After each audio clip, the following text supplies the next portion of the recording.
You guys might notice that Oakley has a dirty face today. She was outside digging. You might also notice I have my spirit hood on because somebody said in one of the last videos I did like this, I miss her spirit hood. So I figured I would put it on.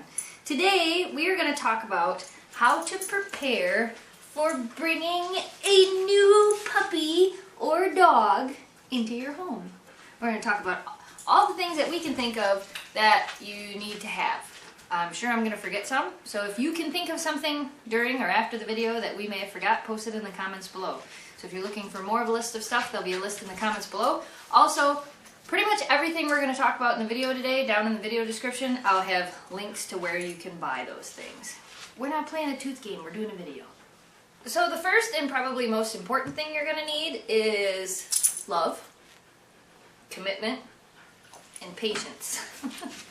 Because dogs need a lot of love, they need a lot of commitment, and they need a lot of patience, whether it's a puppy or an adult dog.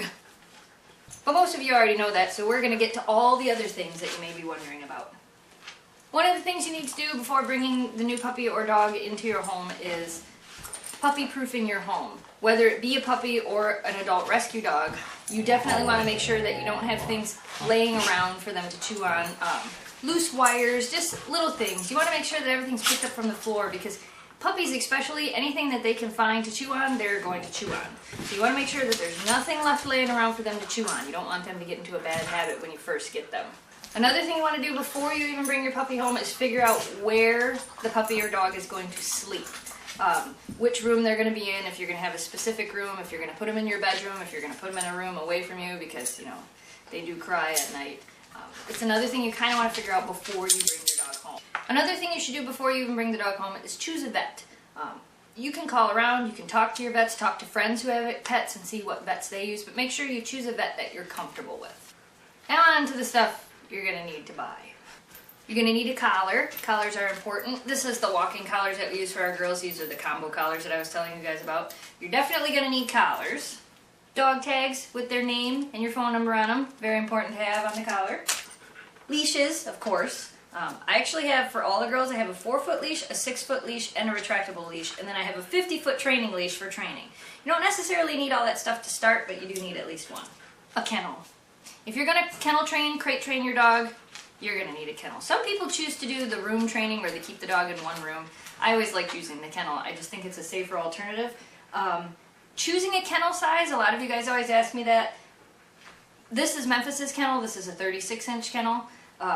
When you get a kennel for your dog, you definitely want to make sure that it's a kennel that they can grow into because your dog may start out this big and then they're going to grow to this big. So you don't want to be buying a little kennel and then have to get a bigger kennel, have to get a bigger kennel.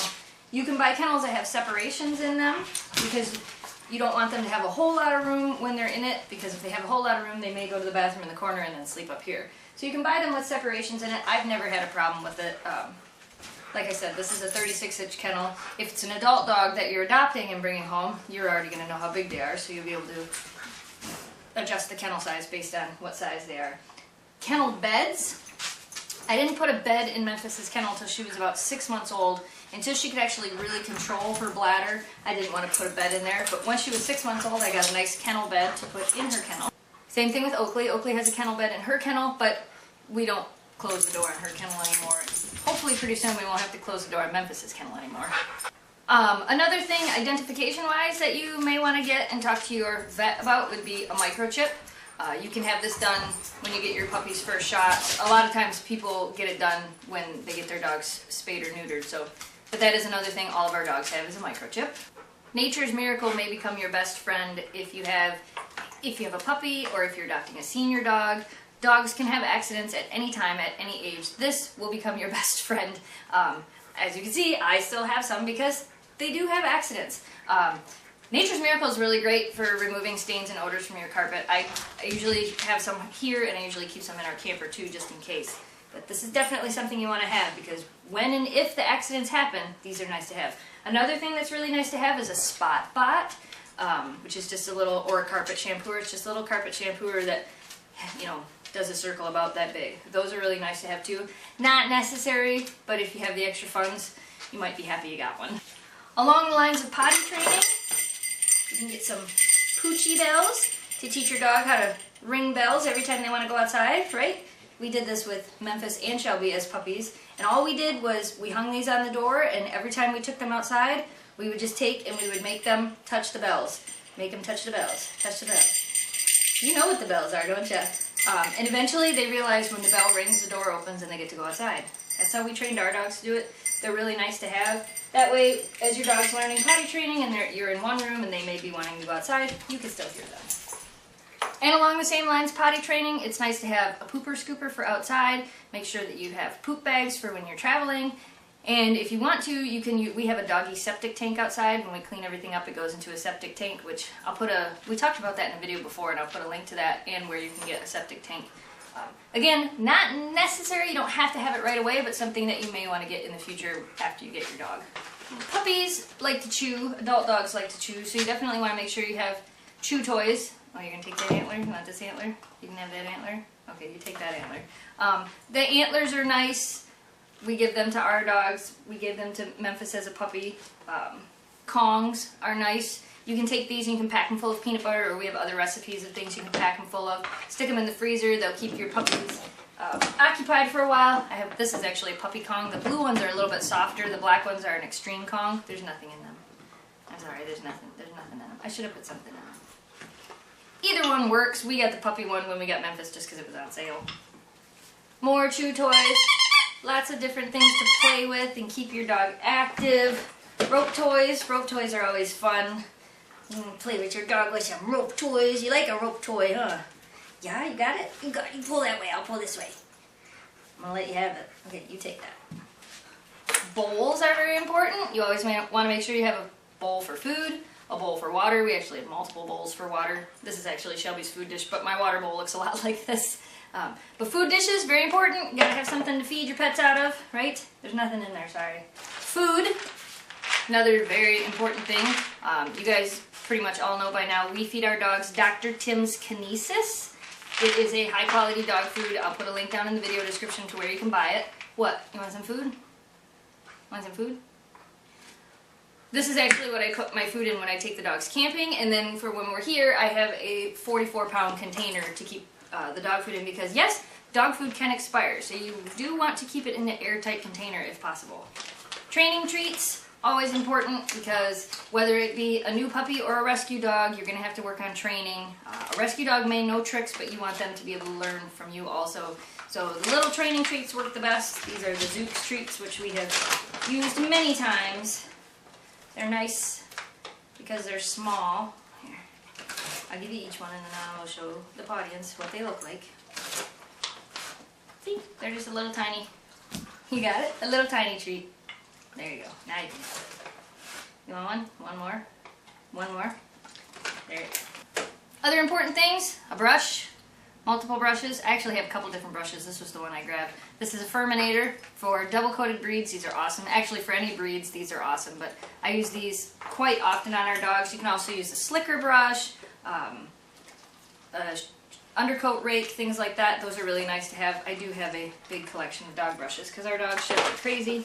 If you plan on giving your dogs baths at home, which if you're getting a puppy, you're going to be giving your dogs baths at home whether you plan on it or not, you want to make sure you have a good shampoo and conditioner. This is Organic Oscar shampoo and conditioner. They have a couple different kinds. These ones are the aloe vera versions.